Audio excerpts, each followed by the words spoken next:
Reporters on the ground now. Heidi Giokos is in Vosloorus in the East Rand.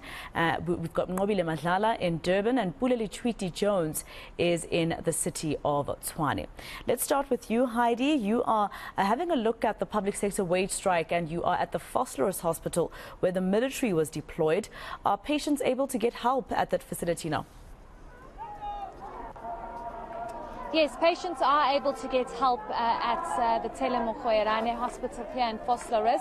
According to Nqobile, they are not trying to block or intimidate any patients or any staff that have opted to use the facilities here and the services at the hospital. Last week was a completely different picture.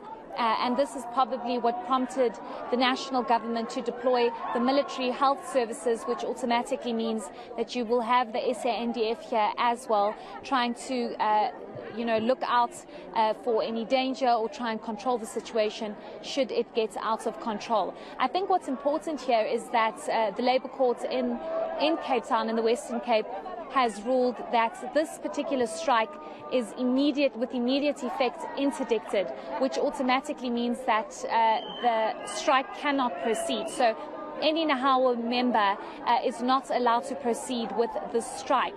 In that particular interdict, Maseko, it said that Nqobile leaders had until 1 o'clock today to inform all members that they cannot proceed with their strike as they are essential services.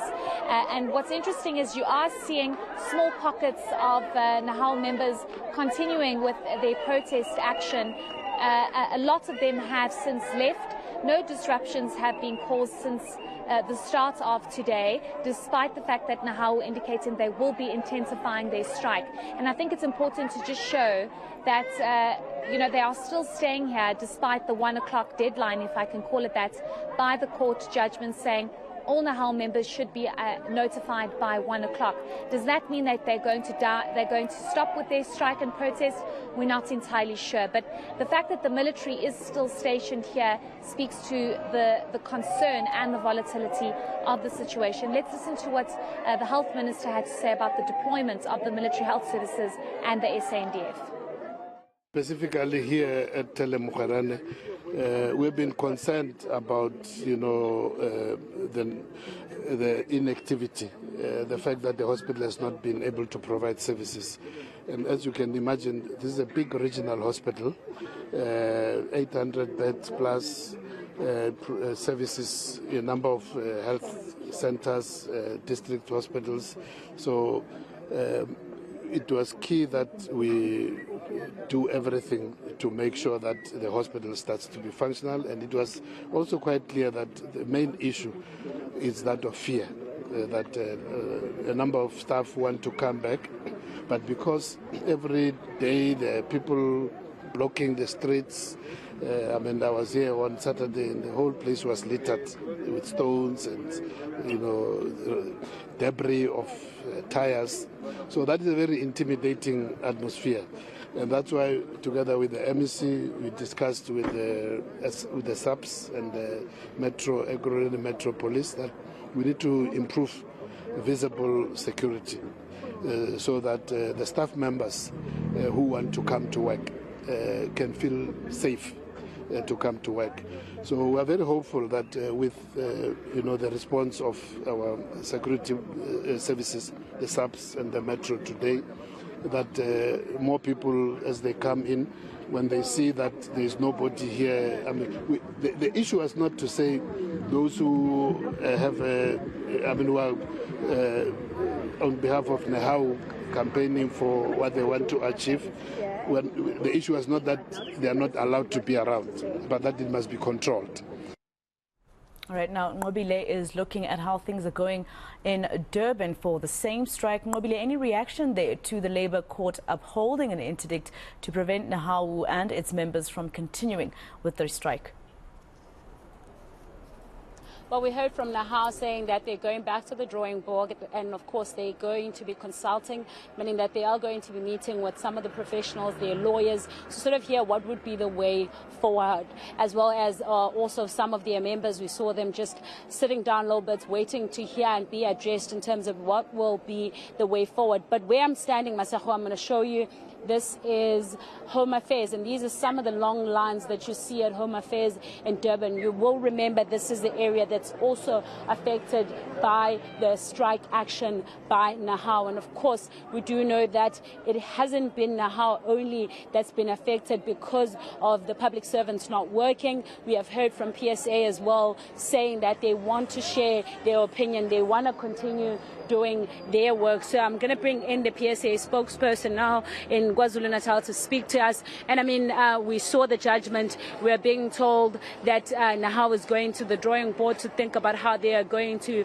go forward. But in the meantime, some of your workers have been intimidated and they've been going through a lot. Tell us what you have done today and what is the way forward as PSA.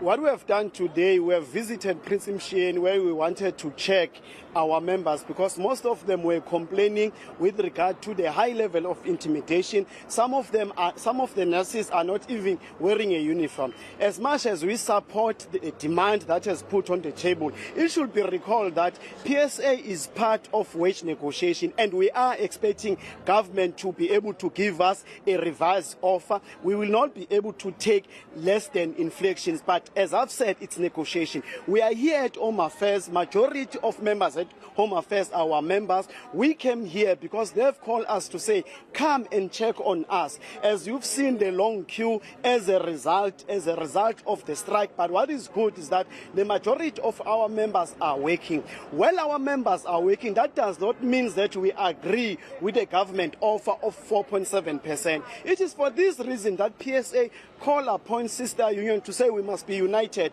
We have seen some of the striking employees shouting slogan against PSA. That should be condemned. What we're saying, we must face government. We call sister union to come back on the wage negotiation. Let's face the government. We demand the 10% across the board. We demand 2,500 in terms of housing allowance. We demand many other issues. We call for the unity of workers and call for government to respect collective bargaining, because the crisis that you see today is because of the arrogance of government to impose the unilateral impose the 3%, which we have opposed in 2022. Will continue to be on the side of workers. PSA will never sell the working class. Thank you very much for speaking to us. That is PSA's point. Of course, they're working.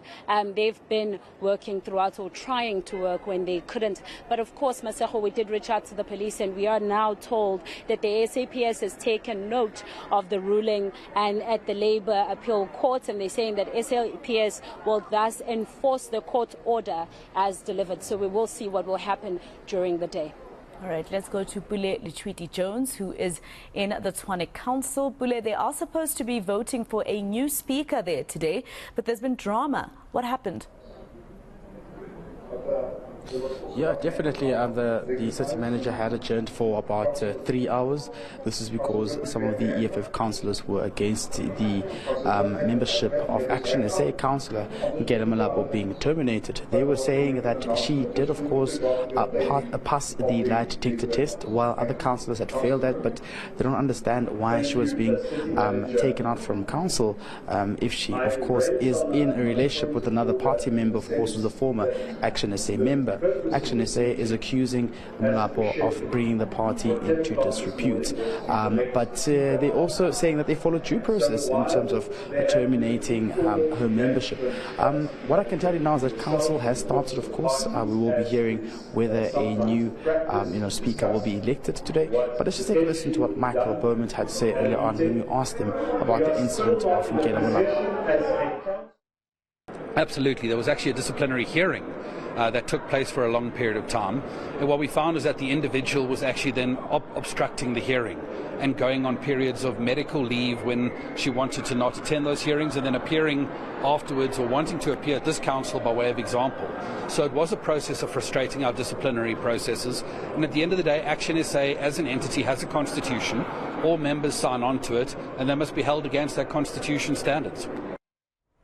All right, that was your All Angles Lunchtime update on eNCA with reporters Pule Letshwiti-Jones, Nqobile Madlala and Heidi Giokos. Thank you for now, team.